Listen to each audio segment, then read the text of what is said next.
Thank you for tuning in to another episode of Help Nobody Told Me. I'm Jasmine Shapiro, here with my business partner, Shannon Johnson. Hello. We're with Berkshire Hathaway Home Services here in the Chicagoland North Shore. And we have with us today my friend Dave Hiltebrand, and I'm so glad that he decided to join us. Dave is a musician and composer, but I met him in the neighborhood because our dogs are friends. We're friends. My dog's not here anymore, but Vern and King, we're friends. Mm-hmm. So, and Dave is always out in the neighborhood. He knows everyone. He plays locally. Guitar, sings, does shows, private shows, and all that kind of stuff. But the more I got to know him, I found out he's been doing music for 30 years. He's toured. He's done all this great stuff. And he's a composer. He has a new venture he's started. So tell us a little bit about what you've started doing. Well, thank you so much, first of all, for having me. It's exciting to be here. And yes, neighbors and friends, and our dogs were sweet friends. So it's amazing how you can meet people with dogs. I think most of my close friends now, adult friends, are all traced back to my dog, Vern. So and you're known as your dog's dad, or totally. Yeah. But it's like a block. I'm kind of the block party chairman of my area, yes, he and so is. Everyone is like, how do you know everybody? I'm like, I can chat with anyone, but I'm like, Vern, we're walking around, we meet new people every day, so close friendships. So the beauty of dog ownership. And what kind of dog is Vern? He's a rat terrier. He's a little guy with a big heart, and he's just a sweet little guy. He's a sweet dog. Yeah, sweet dog. Little 20-pound, all heart, sweet little guy. So I'm very grateful to have him. So we've become very good friends. Yes, I've been playing music for 30 years, which I'm extremely grateful to say that. It's been my full-time job. I went to music school. That's the only job I've ever had. I've had a lot of different lives in those 30 years. I've changed, paths along the way, but mostly I've traveled. I've been a recording artist, worked with recording artists behind the scenes, studio musician. I've done a Broadway tour for a couple of years. I've lived on the road briefly. I've kind of gotten a chance to do a lot of stuff, and I'm super grateful. But as I'm kind of entering a new decade and a new life, ahead, I'm kind of thinking about, changing into some different areas. So yeah, this is a bit of a transitional time, but an exciting one too. And that's what we talk about here on the show is life transitions. Yeah. Right. And so you have developed a new program, a new app. What Yoguitar. Yeah. So tell us about that. It's Sure. a wellness app. Yeah, so it started about 10 years ago, exactly 10 years ago. I was in a yoga class in the city, downtown, and laying on the floor after the class with my eyes closed, and the Tom Waits song was playing. And I was like, wow, music just sounds so good in a yoga studio for some reason. Always did, no matter what the music was. But I was like, I look around, it's the wood floors, the space, candles, whatever it might have been at that moment of that particular calm class. And I went home thinking like, man, wouldn't it be cool to have that kind of feeling for people who don't do yoga, who don't have, but at the time I thought, man, social media is getting out of control. Facebook, this is 2015, this is pre-TikTok, this is pre-Instagram. I thought 2015 things were out of hand for myself and kind of the world, the pace of the world. Little did I know that, 10 years later, it's crazy. So I wanted to kind of make some music that would maybe counteract that for people just in their daily lives. There's spa music, there's also kind of droney, quiet music, but something that was a little bit more, maybe James Taylor playing for you for a minute or some. I love acoustic guitar music, I love film music, so I kind of wanted to take all these elements, the feeling of a yoga studio, and make music that just could help people. That's it.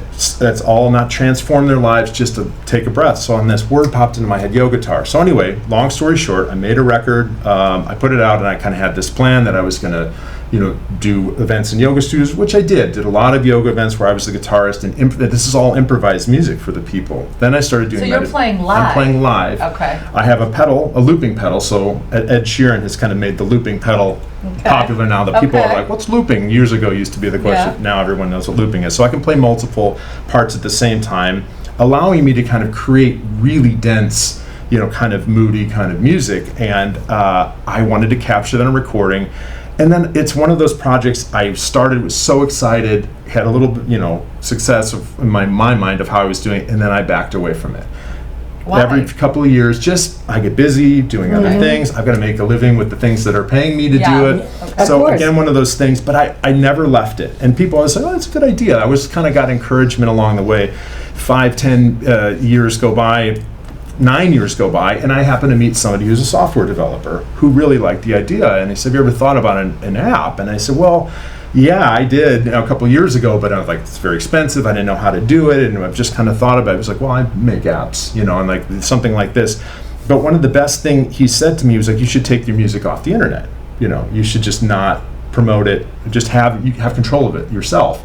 Started talking about wine lists, and then started making playlists, and like maybe making the music specialized for moods, times, and I would make curated playlists of my own music for people's days. And so that's what the app is. It's a totally free music app that are for people to use for morning coffee, afternoon coffee, home spa, if you're taking a shower or a bath, whatever kind of thing. And they're 25-minute playlists. And it was just a way for me to write music intentionally. Okay, what's the name of it? Yoguitar. Yoguitar. So yoguitar.io is the beginning. It's in the Apple App Store right now. And that's, but the other really important element is this came from healing too. My dad passed away about 4 years ago as an incredible musician. But he had inspired me early on with something he was working on called sound care that never quite took off, but he wanted people who were being healing in nursing homes, hospitals to have music to calm themselves. At the time, he pitched this idea. It was Walkmans with foam, headphones. Can't sanitize those. It was cassettes. It just, the technology wasn't there, and it was his idea. But so he was ahead of his time, I thought. So there's a little element to this. And when he was sick, we had a CD player that he was listening. We were listening to with the caregivers. He had done 4 solo piano albums, beautiful records. And then my Yoguitar record. We were swapping out the albums, so there was always music playing in his room. And the caregivers would always come and say, wow, it's so nice that there's music in here instead of, beeping or whatever kind of things. Hospital, you think of it. Right. So then in a couple stays in the hospital, you turn on there's a nature channel with music on. No commercials. I'm like, this is so helpful, and so that is a good portion of this too. Not only just to like take a breath from technology and being busy, but music that could actually like be calming to the point that you could, so a lot of purpose going into this project. So that's kind of the background of where Yoguitar came from. And we've had guests on here talk about music therapy and some people who have Alzheimer's, but like all of a sudden the music, they can recall the words to a song. Absolutely. It calms them. Totally. So I can completely understand how. But music sets the atmosphere. I mean, does. I remember even when I was in labor, being in the hospital, and I took my playlist, and we had a little aromatherapy going, and the nurses would come to in our room, and they would be like, I want to spend more time in your room. That's the thing. And it was because the music, and it was just like, we created that atmosphere because that's what we wanted. You set you can make a very intentional change. And I think that really hits the point of this, is like, it's not just to be like, oh, I want to just meditate and zone out. It's like, sometimes you just need a reset, a really quick one. You can go to Spotify and you can listen to 14 hours of spa music and it won't do the thing. But if you just have someone, I think music that's a little bit more intentional, that's I'm making this for this purpose, for you, directly for you, so that maybe if you just push play on like 10 minutes of this, okay, I use it myself. That's how I've always used music. I've used music just for, my brain can get out of control with trying to think about things and just being intense and all that sort of stuff that we all can be prone to. But it's funny that if you change the mood, you just do one little thing, and I think that people use reading, candles. So wellness, all those things. I have a very soft spot in my heart for that because I think we need it, and it doesn't have people that I don't have an hour to do this. I can't meditate for. It's like, I know nobody does, but you have 10 minutes or 5 minutes. Just pop something on. I'm not just saying my music, but just saying music in general that makes you feel that you love. Could reset you, and then just kind of, like the caregivers come, the nursing, folks coming into the one room that doesn't have a blaring TV or beeping machines or something like that. They heard my dad's piano music, and we're just like, wow, this is so nice. That would be good too. Like, we had a menopause specialist, a doctor on 2 parts, but one of the things we talked about is sleep. It's really hard to fall asleep. I know I'm guilty of that, and I would think this would be really helpful. Well, to my first, it's kind of in a beta. It's available. It's in a beta mode. I would say right now I'm testing it. And one of my friends said on the West Coast, very good friend of mine who's been giving me great feedback. He said, one thing I would add, he's like, I would get some really slow like sleep stuff. So exactly what you just said. He's like, you need a play test. But you you hit something, Right. like not the spa stuff. Not it that. has to be Yeah. different. He just said like a little bit slower tempo, just like give me one sleep playlist. Yeah. And I was like, okay, good. I'll Yeah. work on it. So that's fine. I'm like, I got a new project. I was There like, you go. but that's the beautiful thing about this is I can make a playlist because I don't have anyone telling me you can't do that. Right. I'm like, sleep playlist, no problem. Cooking, chopping vegetables playlist, no Yeah. problem. Totally, barbecue. yeah. So like, it's very fun for me. This new phase of what I'm doing now is not only business venture, but it's also like to think about how would people use Right. this. I've had friends who use this to, they're calming their kids with it in the car. Some of my earliest favorite comments from when Yoguitar, the album that I put out, was my friends like, we had a long car trip with the kids, we put your record on, and they calm down. I'm like, that's a bigger compliment to me than like, man, you're a great guitar player or anything like that. I'm good at what I do. That's way better than parents that say, "Oh, I gave my kids Benadryl for the drive." Yeah, I was just like, but then it got poignant too. Then I had some friends who were going through addiction recovery saying, hey, I use your record every morning. I'm like, wow, I just, this is, so that was what was the spark that has kept it kind of, fizzling through the year. And then in this last year went, okay, I met the right person to like, well, let's see what we can do with this. Yeah. And then, now at this kind of looking at it as a new chapter for it, it's all new territory because I'm not a business background person. I'm a self-employed musician for 30 Right. years. Right. To think about it as more like a business venture that I'm learning as I go. Well, and let's talk about that 30 years. Sure. Because you kind of hit on a few things and a lot of different things. And, you've been in the studio. So you've traveled Broadway. So there's a lot of different genres in there. Yeah. And your father was a Yeah. musician Yes. too, so he inspired you. You said. Yeah. Everything from him. So, yeah. but he was a pianist. Pianist and organist. Well, this is a great reinvention story, actually, quickly. My dad was a musician always, and then he and my mom got married, and then started a family right away. My brother and sister first, and I have another brother that had us later. It's kind of two sets of siblings. And so my dad went into business and had a very successful business career, and then in his mid to late 60s was having troubles, kind of some ageism stuff was happening with getting employed and looking for new jobs. And he started playing in a restaurant solo piano, like here and there, up in Northern Burbs. And then he had recorded a solo album already, but then he got a job as a full-time music director at a Catholic church in Lake Villa, Prince of Peace Church, and he's an organist. He'd always played organ. So these were all these things he did kind of on the side through his business career, but then he ended up working 7 days a week until he retired at 80. He was a choir director. He played weddings, funerals, masses every week. I mean, he had this vibrant second chapter, and as he became a full-time musician, in his laters, when most people are maybe retiring Winding or down. slowing down, my dad ramped up into this whole new, and he ended up But he was recording passionate about it. It probably wasn't work to him. Well, he worked very hard, and I think he was there especially for funerals and things like, and I got that from him. Like you can be there for people's very the best moments and their worst moments. Right. But music, kind of what we're talking about, is just an accompanist in life. I mean, it's there for us for everything. So he. So did you play piano first? Yes, took piano Okay. lessons just like every other kid. Hated it. Yeah. Hated lessons. Quit. My brother too. and I both grew up with piano lessons. We didn't like the piano lessons, but I kept playing, and I knew from an earlier that I could play with my ear was pretty strong. Then my parents encouraged us, bought us a drum set, keyboards, and I started playing bass, playing guitar, and then went through bands with my brother and I had a band together, I which was is gonna great. ask, He and I still yeah. play together. We just played Yeah. together last week. Oh, We that's do so an great. annual gig together, and his daughter, my niece, sang with us, which is great. Oh, She just fun. graduated high school, Cool. so we're like, man, Dad would have been really proud of this. So Yeah. anyway, it's in our Yeah. family, and that sort of a thing. So yeah, yeah. So what is your favorite genre to play? It's a great question. There's a lot of things I've gotten to play and I love playing, but I'm singing a lot these days, which was not my focus Yes, growing yeah. up. I was a bass player, then I was a guitar player, a lot of instrumental music. I was in the smooth jazz world for I had a long, illustrious smooth jazz career, which is funny. I played festivals and played with artists, a lot of saxophone music I was around, but I'm grateful for all those years. But singing songs has been really special for me, and for me, it always goes back to Bruce Hornsby. I'm a huge Bruce Hornsby fan. And actually, you came. I don't normally play piano live, and at a gig, I played at 28 Mile Last on their beautiful new rooftop last weekend. Yeah. And I was like, you know what? I'm going to bring my keyboard out this time.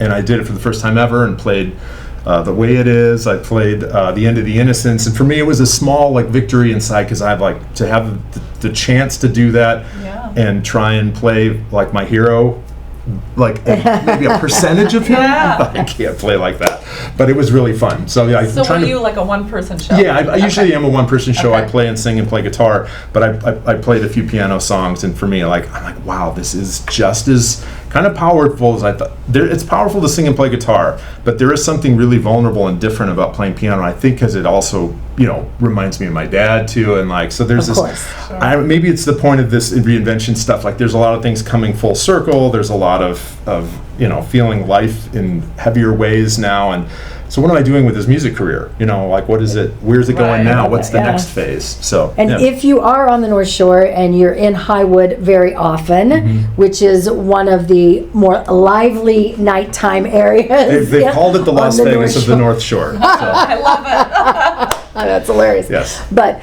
Dave is very well known in that area. Thank you. He's in and out of a lot of the places there, just doing short shows, and he's a great show. He's very personable, really reacts with the crowd well, and he's fun just for a night to go sit and have a drink and chill out. And I we like have that. great weather in the summer here, so Yeah. we're able to That's do for that sure. outside Yeah. outside venues and things like that. But it's very enjoyable. So he's always around, which is fun when he's not doing private events. Right. So So- you've toured, you've recorded Mm-hmm. songs, you are a composer too. Mhm. You've Yep. written songs. Mhm. So for film and television. Yes. So did you enjoy that part of it, writing the songs? Absolutely. Anything we know? Well, if you were a smooth jazz fan, you might know. I was very lucky. One of my dearest friends who actually passed away shortly before my dad did, he was a huge influence and mentor. His name was Nick Coleone, and he ended up having 5 Billboard #1s. He just had. I watched him go from unknown to a national artist, and I was his music director and toured with him in his band for about 10 years until I moved on to do my own thing. We were best of friends. But I wrote a song with him that went to #2 in the country, called "Always Thinking of You." And then another good friend of mine, Steve Cole, a saxophone player from Chicago, I used to play with, also wrote a song that went to #2 in the national charts. And that was very exciting because I remember on my digital, alarm clock with the red, one of those old brown clocks. Yeah. One morning after it had been released, WNU was the radio station that used to be in Chicago that played all the smooth jazz music. But I remember waking up one morning and turned it on, and there was our song playing. Wow. So that was cool. Yeah. Small victory, Yes. That was a big, massive pop hit, but in That's my okay. world, But it was hey, a I'm on the hit, Chicago hey. radio, national radio. It was pretty Yeah. cool. So Yeah. that stuff. And then I've gotten to write some music for a couple of film documentaries as well too. So Wonderful. So, lightning round. yeah, Performing live or working in the studio? right now it's performing live. I thought you were going to say that. Writing for yourself or composing for a project? Right now it's writing for myself. It has to be. Okay, morning music or evening music? Morning music. Morning music. Yeah. Okay. Creativity, natural talent or daily discipline? I think now I'm finding it's more daily discipline. Most memorable place you have performed? I would have to say Carnegie Hall. Come Wow. on! Sorry, that was a good. I had to say that. I was going to say Cuba. And I've Why got- was that? I tour with an incredible group that used to be called the Chicago Children's Choir that's been around since the Yeah. Civil Rights. Right, they're now called Uniting Voices Chicago, internationally known. I've been playing bass with them for about 20 years, so very, very I did dear know to me. that, yes. I've been to Cuba, I've been to Egypt, I've Wow. been to South Africa, Spain, Italy, Carnegie Hall, the Kennedy Center. Yes, I've gotten Ravinia. So all the biggest stages basically I've ever gotten to play on were because of them. So I'm very, very grateful to them. And the Very mission of them cool. is they just performed at the opening for the Obama Library, which is pretty cool. Yeah. And they were, when the Eagles were in town and they needed a choir, they're the choir. They were in Saturday Night Live. So they do all these pop things, but they're also kind of almost like diplomats because they do these international trips spreading music around the world. So I get to be, along for the ride for some of How those, which I'm fun. very Wow. grateful for. Best advice for someone considering a reinvention? Do it. Do it. I mean, it's just, it sounds silly, but you're going to have so much self-doubt along the way, I promise you. I wish there wasn't. And this is just from people doing, just push through and do it, because the other side of it is like, wow, if you just get over a little bit of a hump, there's always gonna be stuff that scares you, but what's more scary is like sitting back and saying, man, what if I had just tried it? Exactly. So no matter what it is, I think encourage so many people, because I've seen so many people later in life, different chapters, students I have older students who are retired, that have become novelists, that are taking guitar lessons, that are doing things differently, learning new languages. I mean, at over 70, these sorts of things. I mean, it doesn't matter where you are. The game has totally changed. It's never too late. It is never too late. Absolutely. What's one musician who has influenced you, other than your dad? Well, I think I spoiled it. Bruce Hornsby is definitely, right. But I'll move on to another one. James Taylor's another one. Okay. For me. I love James Taylor's voice. I love his writing. I've tried to steal as much as humanly possible from his guitar playing as well, but that music to me is just, maybe it's what he does is he's very personable and very relatable and very beautiful, and some of the best musicians in the world work with him, so he's always been kind of the Mount Rushmore for me for artists. I love James Taylor. Awesome. I love it. This was great. I feel like I got to yeah. know you a little bit more. Well, thank you. Yeah. But I want to understand a little more about your app. Sure. So for our listeners, Yeah. if they want to, they're going to go on this Yoguitar. Yoguitar.io. Yeah, Yoguitar.io is kind of Okay. where you can see it, and there's a link to the Apple App Store. It will be available in the Google Play Store as well soon, but right now it's just an Apple-centric app. But right now, like I said, it's a free app. Now, the business part of this is that you'll never have to pay for the music, but I do have products that go with the music that are also part of the experience. So I have the first kind of product that is called the Slow Down Spa Kit, which is a battery-powered candles that are waterproof with a Bluetooth waterproof speaker for your shower or bath. Oh, that's cool. So the idea being that you can listen to this music in the shower. Now, I know people have speakers in bathrooms and things like that, but in a hotel, this little kit. Right. It's just something you can get on an airplane, maybe as a gift or whatever, something to take with you traveling. But it's just, again, setting your intention. There's a little bamboo wooden phone stand that props your phone stand up to play the music. I love it. You light the candles with the remote, put on the speaker, and then you have an experience. So I'm trying to put little gift packs together that will that's the business angle of this later on. Okay. Corporate gifting, things of that nature. But I never want anyone to have to pay for the music specifically. I want it to be free. And you're adding new playlists all The the idea time. is that I I'm think gonna- that's a big thing too. I have 40 songs that Like the I've... sleep one. Right. That's coming soon. That's coming soon. But Okay. I released about 40 songs since the beginning of the year. I'm working a lot on this. But my hope is that by Wait, the he end... said since the beginning of the year, if Yeah. you didn't hear that right, So, yeah. and it's July. Right. Just that's want to about 30 reiterate songs. that. So I have been working. When you say recording for yourself. But yeah, if I get my act together, my idea is that I would like it to be when the holidays are coming up, there's a holiday playlist. When Valentine's Day's coming, there's a love play. Like all this kind of stuff. I want to Right. keep it organic and then have it kind of be something that's kind of constantly cooking, all that sort of Right. stuff, like all these fun things. But it will constantly be growing, so that hopefully my playlist will grow, and that I'm trying to aim to have 100 songs by the end of the year. So we'll see. Love Well, it. and we'll attach all of that to the Great. show notes. Yeah. So Of course. if any of our listeners are driving and they want to be able to Yeah, get a hold of you, Yeah, all of that will would be be in. great. Absolutely. I so appreciate that, and just hope. But remember, it's try something new yeah. and take a deep breath. Yeah. And we'll think see that's you it. next time on Help Nobody Told Me.